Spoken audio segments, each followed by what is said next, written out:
Buenos días, tengan todos. Mi nombre es Edgar Maestre, soy parte del equipo de Young America's Business Trust en la ciudad de Washington, D.C. Le damos la más cordial bienvenida a esta sesión Bootcamp titulada Plan Financiero, hoy 25 de octubre del 2018.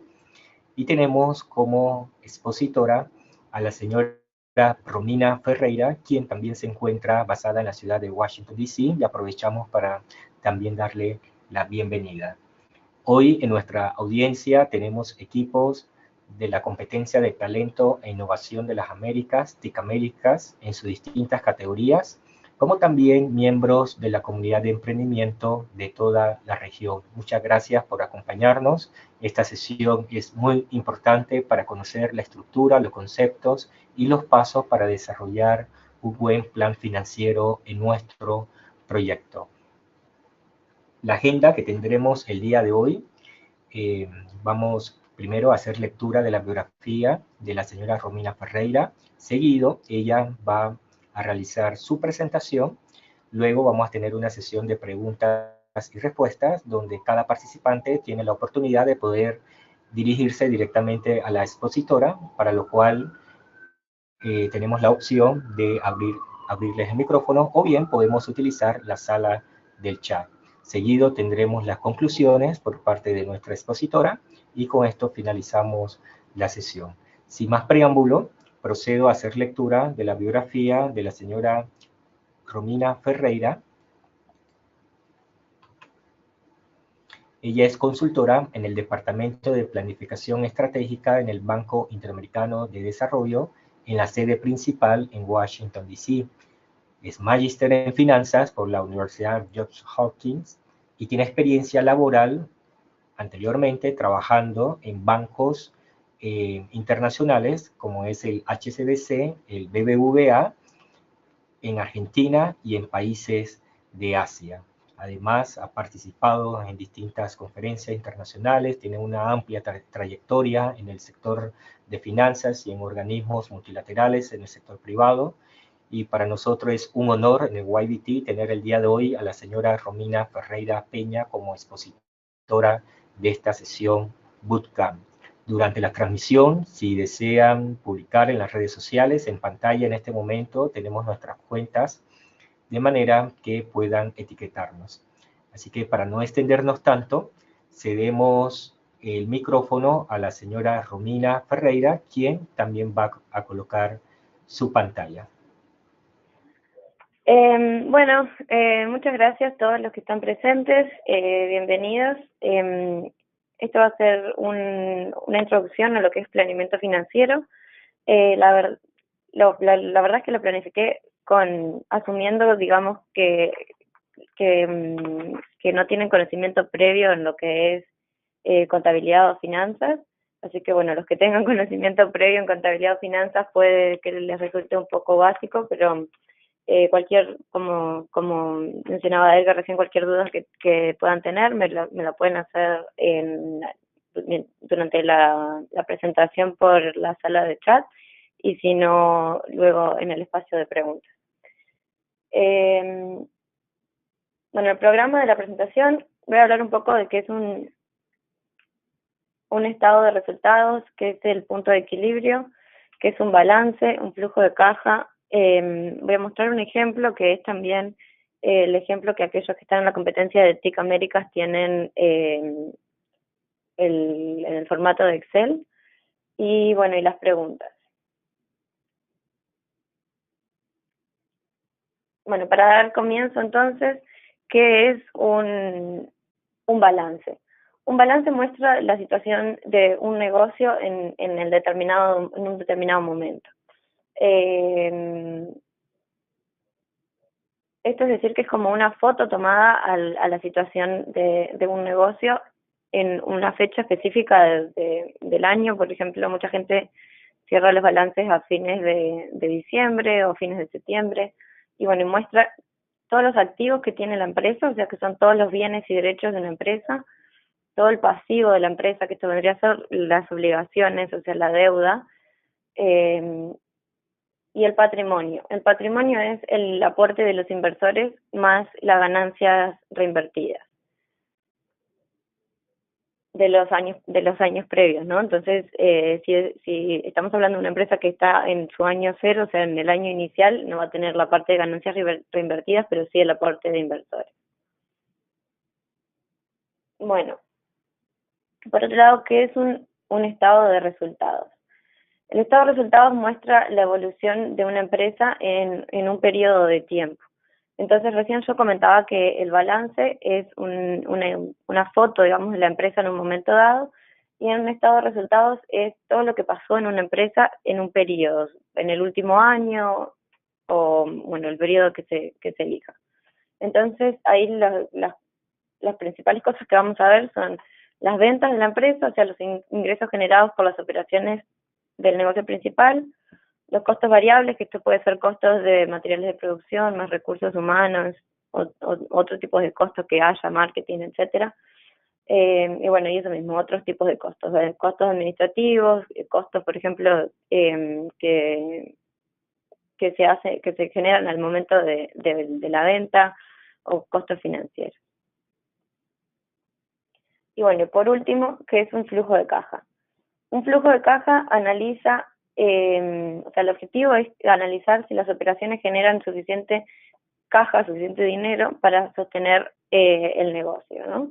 Entonces, los tres puntos principales de un flujo de caja son el flujo de caja de operaciones, que son todos los flujos generados a través del negocio principal. Esto es de, por ejemplo, si yo tengo una venta de empanadas, entonces el flujo de caja de operaciones es aquel que se genera a través de yo vender mis empanadas, bueno, cubrir mis costos y cuántos serían mis ingresos, digamos, a través de las empanadas, y no de otro tipo de cosas que yo pueda hacer con el dinero de la empresa, como por ejemplo financiamiento, ¿no? Entonces, por ejemplo, hay un flujo también de financiamiento que, por ejemplo, tengo un ingreso de caja porque saqué un préstamo, entonces eso no sería parte de la parte de operaciones, sino que sería parte del flujo de financiamiento, y también el repago, digamos, el pago de ese préstamo, de los intereses y del principal de ese préstamo, entran dentro del flujo de financiamiento, así como cualquier aporte que pueda tener de inversores, ¿no? Y después tenemos, por otro lado, el flujo de inversiones, y eso es, por ejemplo, cuando la empresa tiene un determinado monto en dinero, ¿no? Que ha generado a través de los años, bueno, genera dinero, y entonces la empresa puede reinvertir ese dinero, por ejemplo, poniéndolo en una cuenta bancaria, y los intereses que genera esa cuenta bancaria van al flujo de inversión.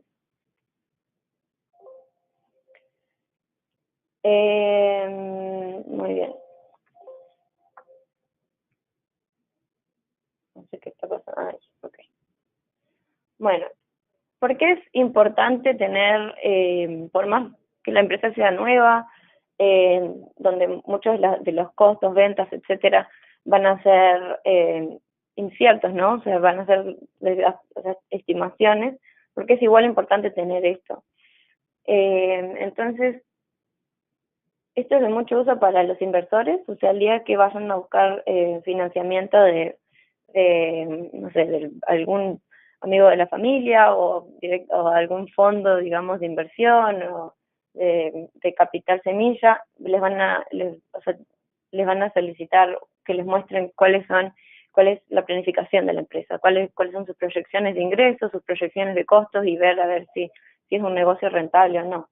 Entonces se basa también en una evaluación de la compañía basada en el valor presente de los flujos futuros. Esto es también una evaluación usando múltiples o información de compañías similares. Estas son las formas en las que un inversor evalúa cuánto vale su patrimonio, digamos, en la empresa. Entonces, por ejemplo, pueden usar múltiplos, o sea, hay información de otras empresas similares del mismo rubro que ellos han invertido en el pasado. Entonces van a decir, bueno, esta empresa por cada peso, dólar, la moneda que sea que yo puse, me generó una ganancia de tanto. Entonces, como es del mismo rubro, podemos estimar que como esta empresa está estimando tener tanta ganancia, bueno, estos son los dólares que yo tengo que poner. Y después hay otros ratios que se utilizan como para analizar tendencias en eficiencia y rentabilidad. Por ejemplo, un ratio de cuánto es el margen operativo, cuánto es el margen neto, o sea, de todas las ventas que tiene la empresa, cuánto es el porcentaje que ellos realmente generan como ganancia. Y si, por ejemplo, ese porcentaje disminuye, es una bandera roja para el inversor, ¿no? Porque quiere decir, bueno, se están volviendo menos eficientes, algo está pasando. Por otro lado, tenemos a los acreedores, que no sé si ustedes también están viendo, ok, bueno. Los acreedores pueden analizar a través de estos estados, de los balances, de los estados financieros, de los flujos de caja, pueden analizar la liquidez de la empresa y pueden analizar la solvencia de la empresa. Entonces sería como, esto quiere el análisis de qué posición la empresa está para afrontar sus obligaciones de deuda, ¿no? Entonces, si generan los flujos necesarios para pagar, por ejemplo, si generan el dinero necesario año a año, por ejemplo, para pagar las obligaciones que tienen, y bueno, también se analiza en el momento, obviamente que nadie quiere llegar a eso, pero en el momento de que la empresa, por ejemplo, de bancarrota, o sea, hablando mal y pronto se funda, cuáles son los activos y si los activos son suficientes para cubrir la deuda que tiene la empresa. Y bueno, por otro lado, esto también sirve para los administradores, ¿no? Para ustedes mismos, para ver el análisis de las operaciones. Por ejemplo, también todo esto es basado en ratios, entonces hay ratios de cuánto tiempo tengo yo el inventario, y eso también me muestra la eficiencia de la empresa.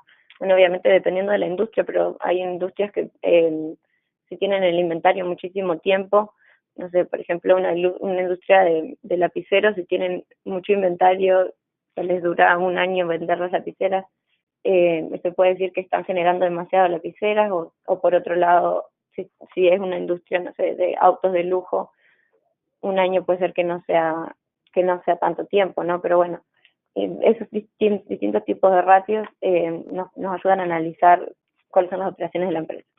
Bueno, después planeamiento financiero también les sirve a ustedes para saber, bueno, en el año 5 yo estoy esperando vender tanta cantidad de mi producto a tanto precio, entonces estoy esperando generar X monto de ganancias, y ya voy a haber repagado la deuda, por ejemplo, ¿no? Me lleva 2 años pagar la deuda, entonces en el tercer año puedo planificar, no sé, crecimiento de planta o otro tipo de inversión, ¿no? Entonces para eso es que también nos sirve el análisis financiero para el mismo administrador. Y por último, un análisis de eficiencia, que es lo que hablábamos al principio, en temas de márgenes operativos, de margen neto. La diferencia entre margen operativo y margen neto la vamos a ver más adelante en el ejemplo, pero es, por ejemplo, el margen operativo es todo los ingresos que yo tengo de vender mis productos por el precio, menos lo que me costó generar ese producto, y bueno, y ese es el porcentaje, digamos, la ganancia sobre la venta, sobre la venta inicial, es el margen operativo. Y también después tenemos el margen neto, que es cuando uno ya le descuenta todos los costos que son más costos fijos, o sea, costos que no dependen de cuántos productos yo vendo, sino o sea, de estar solamente por tener la compañía abierta. Y bueno, y eso nos ayuda a ver, por ejemplo, si estamos siendo eficientes o no, y qué podemos cambiar. Bueno, vamos a un ejemplo, que esto es el que tienen los que están en TIC Américas. Si ya estuvieron viendo el video que preparé, capaz que esto es un poco reiterativo, pero bueno, cualquier duda que tengan me la hacen. Bueno, entonces, una de las... En este Excel tenemos 2 pestañas, ¿no? Voy a iniciar por la pestaña que yo utilizo para calcular cuál es mi punto de equilibrio. El punto de equilibrio es sirve para calcular cuántos productos yo tengo que vender, qué cantidad tengo que vender para cubrir todos mis costos. Entonces, acá hacemos un análisis bien básico, ¿no? En un Excel pongo costos fijos, pongo todos los costos que yo creo eh, que son, o sea, que son los costos fijos son los costos que no dependen de cuánto yo produzca. Entonces tenemos, por ejemplo, sueldos, ¿no? O sea, sí, obviamente que si estoy produciendo muchísimo voy a necesitar contratar más gente, pero en realidad no es que por cada producto, no depende de la industria, pero por lo general no por cada producto que yo produzca tengo que contratar a una persona más. Entonces voy a tener un número de empleados fijos que también, o sea, si están recién empezando pueden ser ustedes mismos, sus sueldos. Después herramientas y equipo, otros gastos, por ejemplo, un ejemplo es de publicidad, acá le puse muchísimo gasto de publicidad comparado con el resto, pero bueno. Servicios de empresas que tengo que pagar, por ejemplo, abogados, empresas contables, etcétera. Y bueno, ahí tengo mis costos fijos. Por otro lado, tengo los costos variables, ¿no? Entonces acá estoy calculando que en este año voy a generar 20.000 unidades. Y bueno, pongo los costos de las distintas materias primas. Y acá, no, esto no tendría que ser un porcentaje. Bueno, pero acá tengo entonces el total de los costos variables. Y esto sería por unidad, ¿no? O sea, es la cantidad de todos los costos variables dividido la cantidad de unidades que voy a vender. Y lo bueno de esto es que nos permite ver cuánto sería nuestro, o sea, cuánto sería nuestro punto de venta para cubrir todos los costos, nuestro precio de venta. Entonces, por ejemplo, yo acá probé con 15, probé con 20 y con 5, y nos dice que necesitaríamos vender 760 unidades para cubrir los costos que tenemos a un precio de 5 pesos o dólares, lo que sea. Y bueno, esto es muy sencillo, es una cuenta muy sencilla, es directamente cuánto es mis costos fijos más mis costos variables dividido en mi precio de venta. Ok. Bueno, entonces eso es una cuenta muy sencilla, pero creo que agrega mucho valor, o sea, darnos cuenta cuánto tenemos que vender para cubrir nuestros costos y ver si eso es factible, ¿no? O sea, si realmente creemos que podemos llegar a vender esa unidad, para hacer también un análisis de mercado, etcétera. Bueno, y acá empieza la parte que es un poquito más complicada. Entonces, vamos a ver los estados financieros. Empezamos con información de base. Esto, por ejemplo, amortización. ¿Qué es la amortización? Es la cantidad, es un concepto contable que existe, que es para ver la cantidad de años que yo creo que va a durar mis activos fijos, por ejemplo, cualquier maquinaria que compre, etcétera. Y la verdad que esto, lo más importante de la amortización es que nos permite, nos permite, según las reglas contables, esto se cuenta como una cuenta de costos, ¿no? Entonces, al día de pagar impuestos, si yo tengo, o sea, esos costos, digamos, de utilizar la maquinaria se descuentan y entonces nos permite pagar menos impuestos. Entonces tenemos activos fijos, bueno, 30% de impuestos, esto sería como impuesto a las ganancias de la empresa, eso va a depender del país en que se encuentren ubicados. Después la tasa de interés a lo que ustedes se están financiando también va a depender del país en el que estén ubicados, inflación, etcétera. Bueno, acá yo traje los ingresos estimados del primer año, que lo traje de la otra pestaña, lo que estábamos calculando de esas 20.000 unidades por los 15 dólares cada una. Los costos variables también que calculábamos recién en la otra pestaña, otro tipo de costos que serían los costos fijos. Y bueno, esto en realidad es el margen de ganancia que es una cuenta automática. ¿Cuánto vamos a gastar en intereses? Hay dos tipos de intereses. Entonces está el interés de cuando uno pone el dinero, digamos, en una, o sea, el costo de oportunidad, digamos, que eso sirve para hacer el valor presente de los flujos futuros. Pero ahora les voy a explicar eso. Y cuánto yo pago de intereses por la deuda que que contraje. Y después tenemos, bueno, el porcentaje de la ganancia neta, que también eso se calcula, cuántos años creemos que vamos a demorar pagando la deuda, cuántos días tenemos el inventario, lo que yo mencionaba recién, los días que nos cuesta cobrar a nuestros acreedores, y los días que nosotros demoramos en pagar los días que nosotros demoramos en cobrar a nuestros clientes en realidad, y los días que nosotros demoramos en pagar a nuestros acreedores. En el caso, esto por ejemplo, no sé, se da mucho por ejemplo en barracas, bueno, también en comercios como de venta mayorista, pero bueno, puede ser que ustedes también estén vendiendo y comprando contado, entonces ahí sería 0.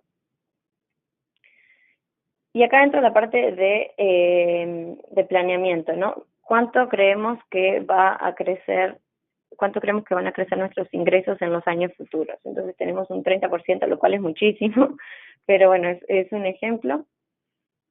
También el crecimiento de los costos fijos. Entonces, por ejemplo, yo acá le puse 10% porque yo conté como inflación, pero bueno, por ejemplo, en Uruguay, yo soy de Uruguay, entonces tenemos alrededor de un 8%. Bueno, le puse 10%, y entonces sería el crecimiento de los ingresos de lo que yo creo que va a crecer es un 20%.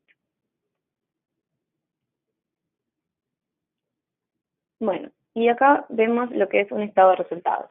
Entonces tenemos, como mencionaba antes, los ingresos, el costo de venta, y todos los ingresos menos los costos de ventas nos dan la ganancia bruta, ¿no? Después tenemos los otros costos, la ganancia neta antes de impuestos, intereses y amortización. Después tenemos la amortización, que es cuánto, lo que decíamos recién, el costo, digamos, de estar usando mi equipamiento. Y finalmente llegamos a la ganancia antes de descontar impuestos e intereses. Bueno, entonces descontamos los intereses, que esto es un cálculo de cuánto es la deuda que contraje,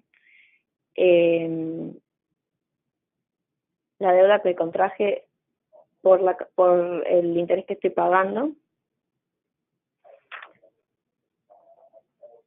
Y tenemos la ganancia neta antes de impuestos, le descontamos el 30% de los impuestos, que eso se va, y tenemos la ganancia neta total. Bueno, y luego, acá yo puse, por ejemplo, que había un margen de dividendo que nosotros le vamos a pagar a nuestros inversores, pero bueno, esto también puede ser 0. Y tenemos cuánto nos queda de ganancia retenida, que eso lo vamos a reinvertir en la empresa bajo este supuesto, ¿no? Muy bien. En la parte del balance tenemos la parte de activo, entonces tenemos cuánto es la caja, o sea, todo lo que está en azul, estamos asumiendo que este es el año en el que estamos ahora, entonces eso es lo que tenemos en este momento, o lo que creemos que vamos a tener en el caso de que estemos haciendo esto sin haber empezado las operaciones, ¿no? Entonces, bueno, empiezo la caja con $500, 500 pesos, lo que sea. Creemos que en el primer año vamos a tener cuentas a cobrar por 2.500 y un inventario de 2.000, ¿no?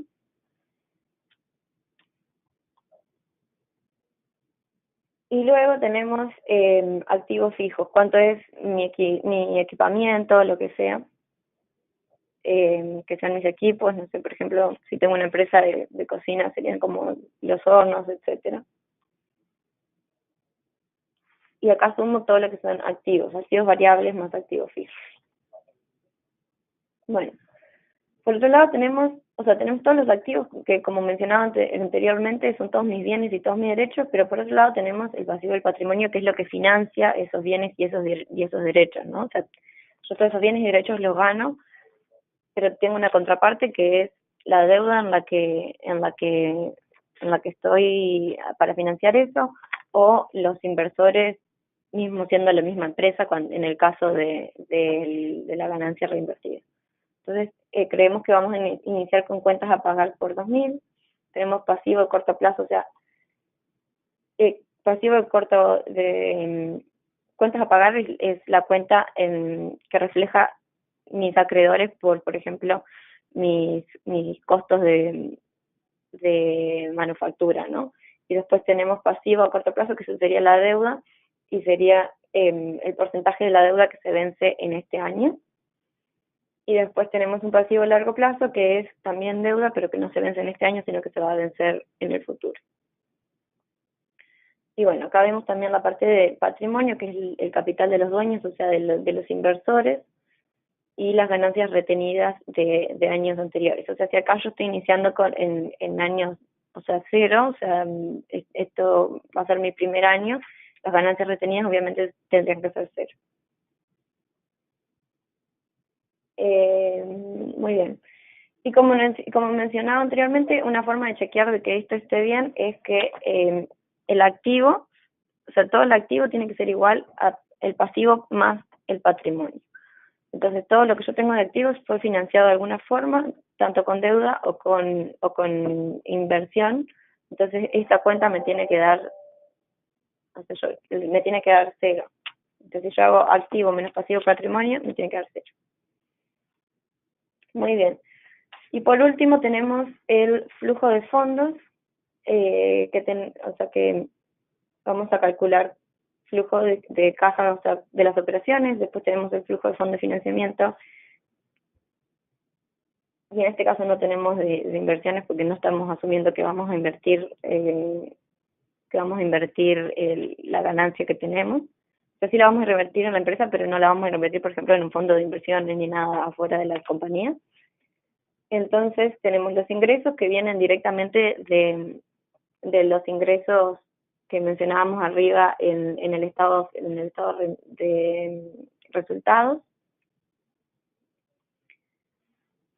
Acá le vamos a sumar la amortización o depreciación, porque como mencionaba yo anteriormente, la amortización es un costo que se le asigna al uso que tuvimos en ese año de una maquinaria o cualquier cosa que sea nuestro activo fijo, pero no es en realidad un gasto, digamos, no es que uno saca plata de su cuenta bancaria de la empresa y paga eso, sino que es como una idea contable que se hace para descontar, para sacar, digamos, la parte impositiva de eso, ¿no? La parte de impuestos. Pero como nosotros no gastamos plata, y acá lo que estamos viendo en el flujo de caja es los ingresos y los egresos de dinero que tenemos, lo sumamos. Bueno, y acá vamos a ver lo que es el cambio en cuentas a cobrar. El cambio es relativo con el año pasado. Entonces, bueno, como acá no tenemos año pasado en realidad, porque estamos iniciando desde este momento el estudio de los balances, bueno, es bastante grande, pero bueno, si no se hace las cuentas a cobrar de este año comparadas con el año anterior. A ver si se ve ahí arriba.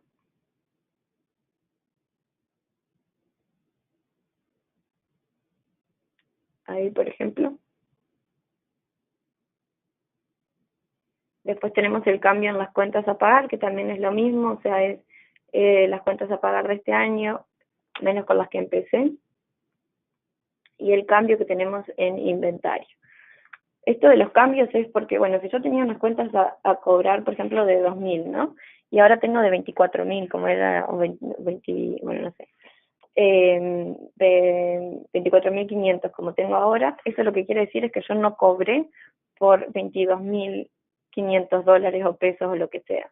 Entonces ahí, eso sí es como una salida, digamos, de mi flujo, porque no, o sea, es dinero que yo podría tener si cobrara en efectivo, pero bueno, como estoy dando estos permisos, digamos, para mis clientes, me pierdo de cobrar eso y de tener esa plata en mi caja. Pero lo mismo con las cuentas a pagar, o sea, si yo empecé con unas cuentas a pagar de 2.000 y ahora tengo cuentas a pagar de 45.000, me estoy financiando por esos 43.000, y en el caso de que tuviera que pagar en efectivo, los tendría que eso sería una salida, digamos, de mi caja bancaria, de lo que sea, sería una salida de dinero, y entonces lo estamos contando como un ingreso en este caso, porque estoy no es un ingreso, pero no tampoco es una salida, estoy evitando de que me salga dinero. Y por otro lado tenemos el cambio en inventario. Entonces acá tenemos lo mismo, es el mismo concepto. Empezábamos con 2.000 en inventario, ahora tenemos 7.500, y eso quiere decir que estamos acumulando inventario, ese inventario no se está vendiendo, y entonces en el caso de que todo el inventario se hubiera vendido, tendríamos un ingreso de dinero, digamos, pero no lo estamos teniendo, o sea, estamos, se cuenta con un signo negativo por eso mismo, estamos reteniendo, digamos, se cuenta como una salida de dinero porque estamos evitando un ingreso en realidad. Y bueno, con todo esto tenemos cuánto es el flujo de caja operativo. Y por otro lado tenemos el flujo de fondos de financiamiento. Esto es los flujos, o sea, el dinero que entra y sale por razón de cómo yo me financié, en este caso del pago del principal. Entonces tenemos de la deuda, ¿no? Entonces tenemos pago del principal de la deuda, acá era una deuda a 3 años, entonces yo estoy poniendo que voy a repagar del total de la deuda en estos 3 años, y entonces por cada año me salen esos 1.666 pesos, dólares, lo que sea. Y después también, como mencionábamos arriba, yo repago dividendos. Entonces, repago, no reparto, perdón, dividendos. Decíamos que el 10% de las ganancias yo se lo voy a dar a mis inversores como dividendos. Entonces, acá está mi ganancia neta, le hago el 10% y eso sale como dividendo y el dinero de nuevo que sale de la empresa. Bueno, y entonces llegamos a la parte de flujo de fondos netos, o sea, esto es cuánto dinero va a tener la empresa disponible para repagar deuda, etcétera, pero bueno, cuáles son los flujos de fondos que tiene la empresa al final de cada año y cuáles son los flujos de fondos que estimamos en el futuro, ¿no? Bueno, el primer año va a ser negativo, en el año que estamos ahora, bueno, porque puede ser una empresa, o sea, en los primeros años puede ser que las empresas tengan flujos de fondos negativos y no a nadie le sorprendería, digamos, porque bueno, tiene un montón de inversión, o sea, tiene que generar mercado, etcétera. Pero bueno, esto lo que vamos a utilizar es para calcular cuál es la tasa interna de retorno. Esta tasa interna es una locura, es porque mis números de estimados no son de un caso real, pero bueno, generalmente no sé, se pueden ver tasas de 10%, 15%, 30%. Y esto, bueno, es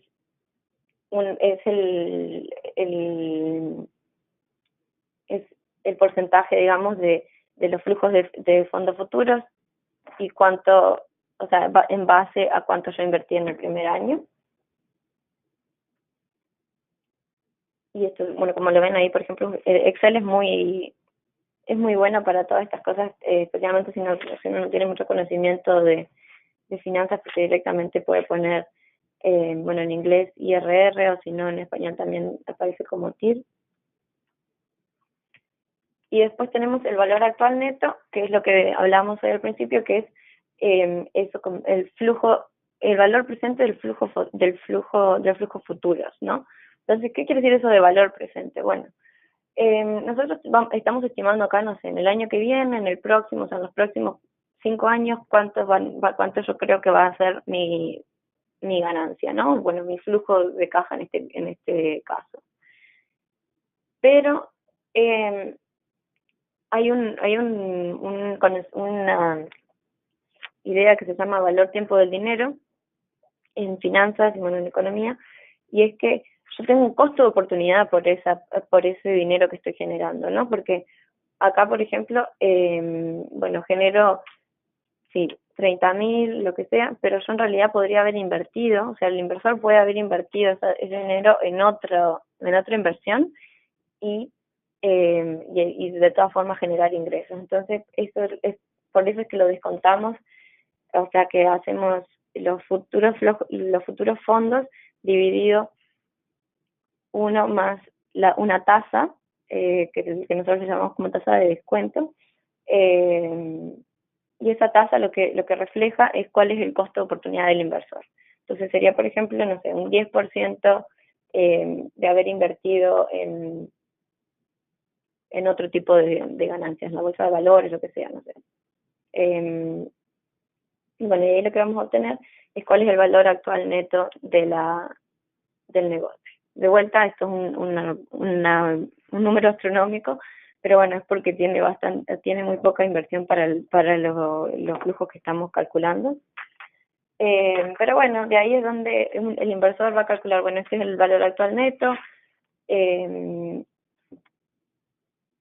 sea, ganaría tanto si invierto tanto dinero, y bueno, si lo comparará con su portfolio, digamos, de empresas, y verá si le sirve o no invertir. Y bueno, y ahí también se pueden calcular distintos ratios, etcétera. Pero eso es un poco, yo sé que es un poco demasiada información, pero es la idea general de los estados financieros y ver un ejemplo. Y, y bueno, y otra cosa es que yo sé que esto es un poco apurado, digamos, toda la información que les acabo de dar, pero hay muchísima información online, hay muchos videos, etcétera. O sea, cualquier concepto que ustedes tomen de acá y lo pongan en YouTube, van a tener tutoriales seguros, o sea, de qué es la amortización, qué son activos fijos, etcétera. Y bueno, y abro paso entonces a la parte de preguntas y respuestas, por cualquier duda que puedan tener. Para esto procedo a explicar cómo es la metodología. Las personas que estén interesadas en hacer sus preguntas pueden hacer clic en el icono de la mano amarilla que se encuentra a mano izquierda del panel, y mi persona les va a habilitar el micrófono para que puedan formular su pregunta. O bien pueden utilizar la sala del chat. Mi persona hará lectura de la misma para que la señora Romina Ferreira pueda responder a las mismas. Si le parece bien, señora Romina, podemos pasar con la primera persona que ya ha levantado la mano para hacer la pregunta. Sí, perfecto. Gracias. Bueno, tenemos a Angie Jesús Apache. Ha levantado la mano y el micrófono se encuentra habilitado en este momento. Angie Jesús Apache. Bueno, debe tener problemas con su micrófono. Continuamos y cedemos la palabra a José Daniel de las Fuentes. Bienvenido. El micrófono se encuentra abierto.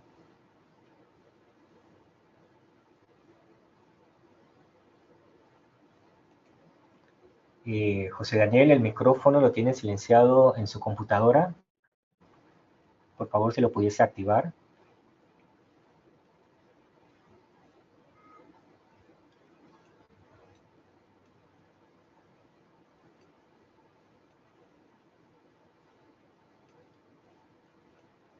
Adelante, José Daniel de las Fuentes.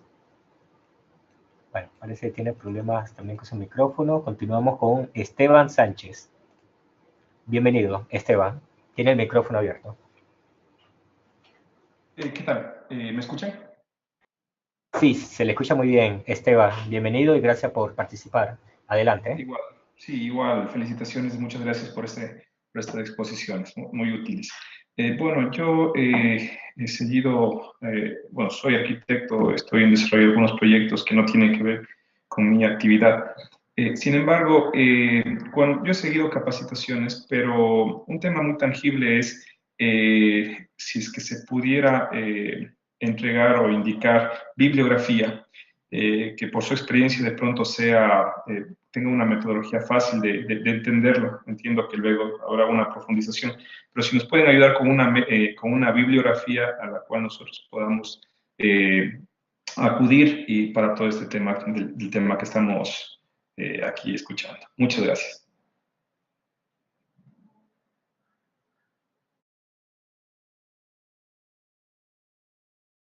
Gracias, Esteban. Hola. Señora Romina, adelante. Hola. Hola, señora Romina. Ah, Adelante. ¿me Si escucha? desea responder la pregunta. ¿Sí me escuchan? Sí, le escuchamos. Ah, ok, perfecto. Eh, bueno, para la parte como bibliografía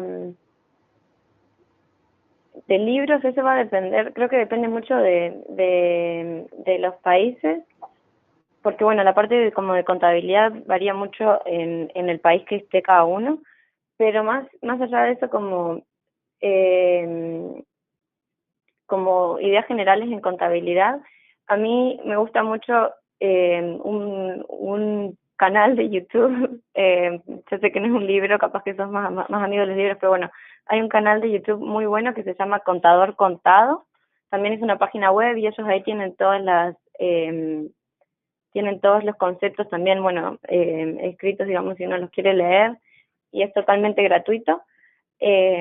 Así que bueno, para conceptos bien como básicos para empezar, creo que ellos hacen un buen trabajo. O sea, se llama Contador Contado y bueno, está en YouTube y también la página web es directamente contadorcontado.com. Les estoy haciendo publicidad, pero bueno, sí.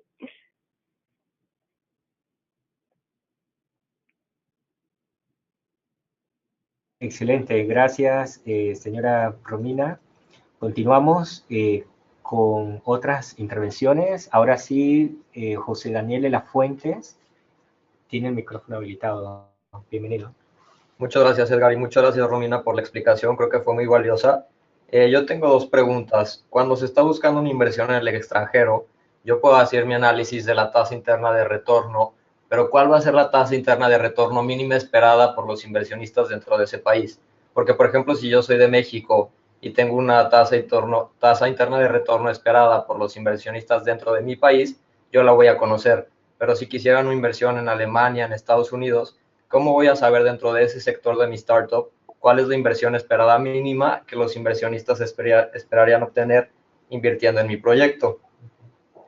Y la otra pregunta que tengo es, ¿cuánto tiempo cree usted que se debe calcular una startup para invertir en su capital de trabajo para poder operar mientras la empresa empieza a generar utilidades o rendimiento? Esas son mis dos preguntas. Muchas gracias.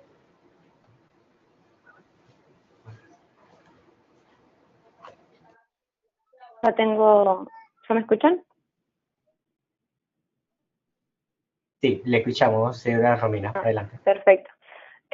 Bueno, para la pregunta principal, la primera pregunta es muy válida, es una muy buena pregunta, porque sí, como mencionabas, o sea, las tasas requeridas van a depender mucho de quiénes sean tus inversores también. Y no solo de dónde esté ubicado el inversor, pero bueno, también de qué qué industria esté tu startup, ¿no? Entonces, no, o sea, la verdad es muy difícil dar un número, o sea, no te puedo decir, bueno, para Estados Unidos esperan tanto, para Alemania esperan tanto, porque depende mucho del portafolio también que ya tengan esos inversores, pero sí, o sea, depende mucho también, por ejemplo, un problema que tenemos en América Latina y es que ellos, por ejemplo, un inversionista americano, él o sea, a él lo que le interesa es cuánto es su ganancia en dólares, ¿no? O sea, cuánto vale la empresa en dólares. Y el problema que existe en América Latina es que, por ejemplo, startups que generan en pesos y tienen sus costos en pesos, por ahí les puede estar yendo muy bien, pero si el peso, la moneda en que ellos están basados, se devalúa en frente al dólar, cuando los inversionistas quieran convertir, o sea, el día de mañana venden su porción de la empresa a otro inversionista en pesos y ellos o sea, lo pasan a dólares y ahí van a tener, o sea, por más que la empresa le haya ido súper bien, si la moneda vale menos en comparación con el dólar, entonces ahí tienen un problema porque ellos van a recuperar en dólares, ¿no? Entonces van a recuperar mucho menos de lo que esperaban, pero no culpa de la empresa, sino a raíz de la devaluación, digamos, de la moneda. Entonces sí, es una pregunta muy válida y eso es una gran problemática que tienen los fondos de capital privado, o sea, los fondos de inversionistas que quieren invertir en mercados emergentes, y específicamente en estos años, por un tema de economía, de que el banco, la Fed, que es el Banco Central de Estados Unidos, está aumentando las tasas de intereses, entonces es más rentable invertir en Estados Unidos, y bueno, y a raíz de eso, nuestros países están también teniendo devaluaciones de moneda. Entonces, perdón toda esta explicación, pero es un tema muy complejo y es muy relevante, porque si el día de mañana se les va a presentar ese tema cuando tengan que invertir, cuando tengan que buscar inversores, así que lo mejor es buscar inversores que estén dispuestos a invertir y a recibir su inversión, digamos, en moneda local, porque se olvidan de todo ese tema del tipo de cambio, que a su vez refleja en la tasa interna de retorno que ellos esperan, ¿no? Bueno, esa era la número 1. Y la número 2, que era en cuanto el periodo de tiempo. Bueno, de nuevo, depende mucho de la industria en la que estés. Generalmente, o sea, estas son proyecciones, entonces uno sabe que por más que uno sea muy bueno haciendo una proyección, muchas cosas pueden cambiar. Entonces, generalmente lo que yo he visto es que se hacen de 5 a 10 años en la mayoría de las industrias, pero después obviamente hay industrias que la recuperación de la inversión es más a largo plazo, entonces se hacen, por ejemplo, 20, 30 años, pero estos son como proyectos de infraestructura, no sé si estamos haciendo una represa, una empresa de energía, etcétera. Pero para proyectos, digamos, de otras industrias, lo normal son 5 o 10 años, dependiendo en qué momento uno espera que se empieza que uno empieza, digamos, a recuperar el dinero. Por lo general también los inversionistas así privados, digamos, de capital privado, esperan invertir y salirse, digamos, de la empresa en unos 5, 7 años.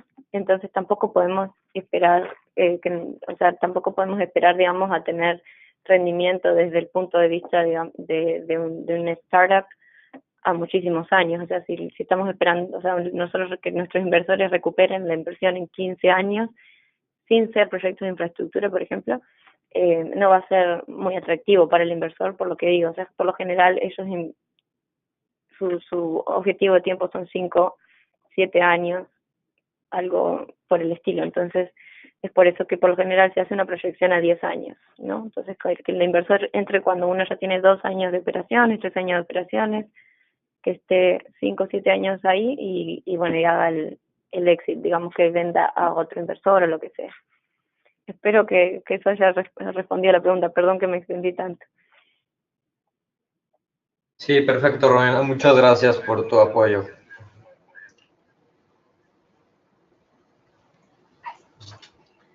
Gracias, Eva Romina, por responder la pregunta de José Daniel. Tenemos más preguntas que nos están llegando vía chat. En este momento procedo a hacer lectura de las mismas. Laura Arévalo pregunta lo siguiente.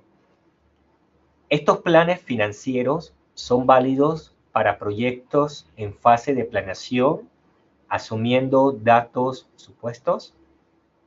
Es la pregunta de Laura Arévalo. Si desea responder de inmediato, será Romina, o bien hago lectura de la segunda pregunta, que nos llega por parte de... Sí, no lo puedo responder. O sea, la verdad que eso es bastante rápido. Siempre los proyectos... por ejemplo, yo trabajaba en bancos y nosotros teníamos departamentos también de planeamiento financiero y son bancos que han estado funcionando por 100 años, ¿no? Igual siempre se hace una planeación, ¿no? Y siempre son estimados, como decía yo recién. Obviamente que cuando uno está trabajando, o sea, cuando está analizando una empresa que hace 100 años que está en el rubro, se espera que las estimaciones sean un poco más certeras que una empresa que es una startup, que todavía no ha iniciado, digamos, no han operado por mucho tiempo, o etcétera. Pero eso va más por o sea, obviamente que la startup, o sea, ustedes tienen la responsabilidad de hacer toda la investigación posible que puedan para que sus estimaciones sean lo más certeras posibles, pero ustedes mismos también, porque la idea, digamos, de planear esto es que te dé como una idea de qué es lo que va a pasar en el futuro y anteponerte a las situaciones. Pero por otro lado, una empresa inversionista también lo va a tener en cuenta. O sea, si hace 2 años que la empresa está en el mercado, se sabe, o sea, uno entiende de que tienen menos claridad, digamos, de cuáles son sus supuestos futuros, digamos, ¿no? Entonces, por ahí, espero que eso haya respondido la pregunta. Gracias, señora Romina. Y gracias a la participante Laura Arévalo por su intervención vía chat. Continuamos, tenemos otra pregunta vía chat por parte de Esteban Sánchez. Esteban pregunta lo siguiente. Bueno, son 2 preguntas por parte de Esteban. La primera, por favor, ¿cuál es el porcentaje de rentabilidad recomendada de un proyecto de negocio? Un criterio básico para poder decidir qué rentabilidad yo esperaría ganar. Y la segunda pregunta que nos hace es la siguiente. En función de la guerra de precios por la competencia, ¿es recomendable bajar mi rentabilidad para entrar en la competencia? Gracias. Nos escribe Esteban Sánchez. Adelante, señora Romina. Bueno, Esteban, también son preguntas muy válidas, y no hay como una regla de oro, digamos, para cuál es la rentabilidad. O sea, lo que uno hace como analista, digamos, de inversión, es comparar con otros proyectos, ¿no? Entonces, por ahí lo que podrían hacer ustedes, y esto de nuevo también es una problemática en nuestros países, porque no hay tanta información disponible, ¿no? O sea, en Estados Unidos o lugares donde hay bolsas de valores que son muy activas, podemos obtener información pública y analizar, bueno, cuáles son, no sé, yo estoy con una startup no sé, no se me ocurre nada, pero bueno, manufactura de artículos del hogar. Entonces puedo ver una empresa que es pública y puedo ver cuánto tienen ellos de ingresos, cuánto tienen de costos, y ahí directamente sacar el porcentaje, digamos, de cuánto es que ganan sobre sus ventas. Y bueno, y más o menos ver cuánto, o sea, cómo me estoy posicionado yo, y ver a ver si mi margen de ganancia es parecido al de alguien que está en mi misma industria. Pero bueno, de nuevo, eso es difícil de acceder a la información, pero bueno, esa es la forma en que nosotros lo hacemos, y si no, también basado en empresas que uno ya tiene en el portfolio. Entonces uno ya sabe, bueno, no sé, en estos 10 años hemos tenido de estas empresas, por ejemplo, un fondo que está destinado a empresas de fintech, entonces saben más o menos cuánto ha sido la rentabilidad de las empresas, y eso es lo que utilizan para analizar un proyecto nuevo. Pero no hay una regla, pero bueno, sí hay, o sea, también tenemos la ventaja, esto va a sonar un poco como de persona adulta, pero tenemos la ventaja de que existe internet y también hay mucha información disponible. Lo que se puede hacer, lo que se hace mucho, es obtener los porcentajes de rentabilidad de las empresas estadounidenses o de mercados desarrollados donde hay información, y se le agrega un porcentaje que es una prima de riesgo por riesgo país, por la parte de evaluación y todo eso que mencionaba yo anteriormente. Y eso también está disponible, bueno, o sea, cuando trabajas en la parte de inversiones, o sea, hay cosas que hay software, por ejemplo, como Bloomberg o cosas así, que uno, si tiene algún amigo o algo que trabaje en ese ámbito, le podrían preguntar, bueno, ¿cuál es la prima de riesgo para México o para el país en que estén, pero si no, también hay información disponible online. Entonces sería como encontrar una empresa que esté en el mismo rubro en Estados Unidos, que tenga información, ver cuánto es su porcentaje de rentabilidad y agregarle una prima de riesgo. Sí, esa era una de las preguntas. La otra pregunta no me acuerdo cuál era, perdón. Sí, Esteban Sánchez escribió lo siguiente: en función de la guerra de precios por la competencia, ¿es recomendable bajar mi rentabilidad para entrar en la competencia? Bueno, de nuevo, eso depende mucho de qué mercado estemos hablando. Sí, o sea, en una visión de analista, o sea, yo eso lo vería como, bueno, sí, puede ser que sea bueno generar, o sea, entrar y generarse un mercado, pero bueno, después uno tiene que tener una estrategia también para subir los precios sin que, o sea, sin perder clientes, ¿no? Por ejemplo, Uber tiene mucho como cuando una persona no está usando su producto, le hacen descuentos hasta que uno se vuelve a acostumbrar, y eso, o sea, lo tienen todo sumamente estudiado, ¿no? Cuántos son los días hasta que la persona se vuelve a acostumbrar, entonces ahí le bajan el margen de ganancia, pero bueno, porque también la persona se acostumbra y en el futuro gasta más cuando vuelva al precio normal. Pero entonces, como desde un punto de vista de analista, o sea, yo lo que vería sería, bueno, sí, bajar, no está mal bajar el precio, bajar la rentabilidad, pero ¿cuál es la estrategia para obtener más rentabilidad en el futuro sin perder clientes, ¿no?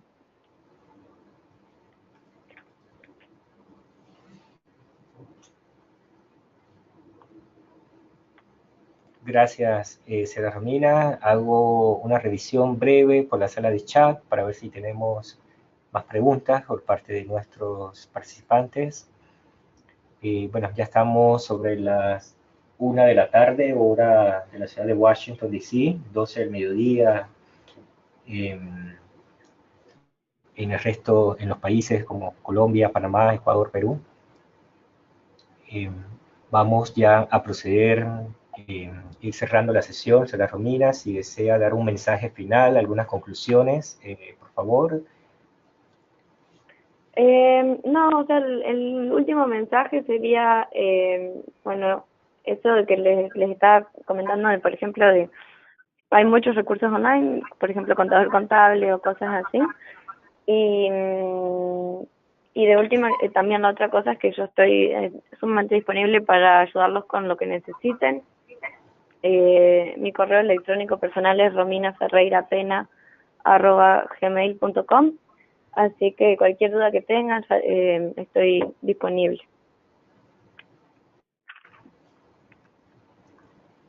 Muchas gracias, señora Romina, y gracias por esta excelente presentación que nos ha hecho sobre el plan financiero.